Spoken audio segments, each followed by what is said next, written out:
And thank you for all of the testimony prior to this, and we will now recognize our next member of Congress, the witness, gentleman from Georgia, Mr. Bishop, for 5 minutes. Thank you very much, Chairwoman Napolitano and Ranking Member Rouser. Thank you for giving me the opportunity to speak today to ask that the subcommittee give the fullest consideration to my Water Resources Development Act requests. I also want to commend the leadership of Chairman DeFazio and Ranking Member Graves for their important work on this issue as well. I submitted 5 requests to the committee which will address long-standing environmental and infrastructure concerns that have an impact on Georgia's 2nd congressional district and throughout the state. My first priority is to address the perennial problem of aquatic invasive species, particularly hydrilla, that have plagued Lake Seminole for the past 20 years. Many areas of the lake are inaccessible because of hydrilla and aggressive weeds. It negatively affects water quality, the economy, the biosphere, and local businesses. I'm joined by both Congressman Lawson and Congressman Dunn of Florida in asking that the subcommittee identify hydrilla as an additional aquatic invasive species of concern by amending Section 1108 of the Water Resources Development Act of 2018, which directs the Army Corps of Engineers to research their prevention, management, and eradication. Adding hydrilla to the list will emphasize the range of aquatic invasive species that plague the U.S. waterways, as well as it will focus the Corps of Engineers' attention on hydrilla, a particularly pernicious plant. My next 2 requests would greatly improve water quality and water infrastructure in Albany, Georgia. One request would address combined sewer overflow. During hard rains, millions of gallons of sewage mixed with hundreds of millions of gallons of rainwater, and this results in an unhealthy discharge into the Flint River. While the city's made progress separating the overflow, they would benefit from federal support of separate sewage from the rainwater.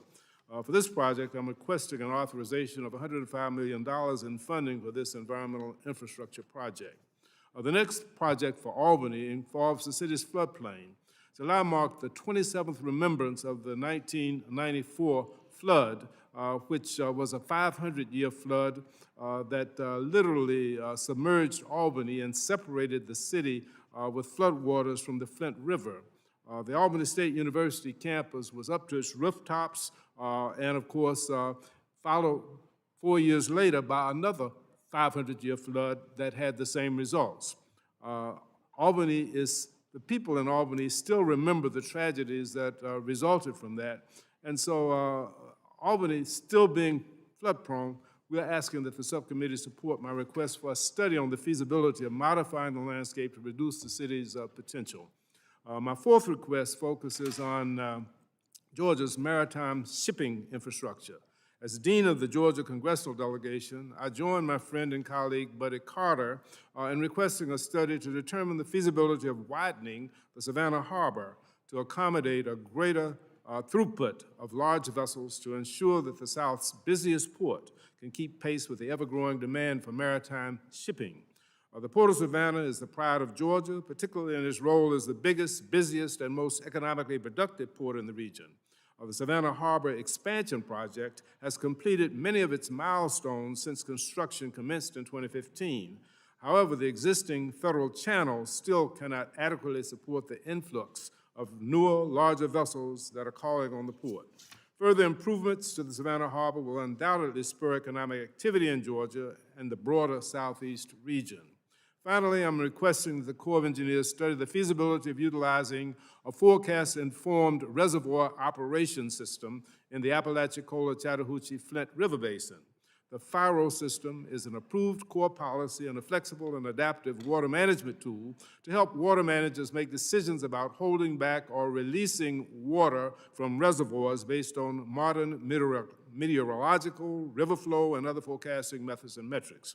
With climate change causing increased rainfalls and intermittent drought, forecast-informed reservoir operations in the ACF River Basin will provide the necessary flexibility to meet future climate conditions.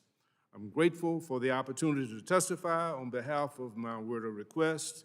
I look forward to working with the committee to provide information and to answer any further questions.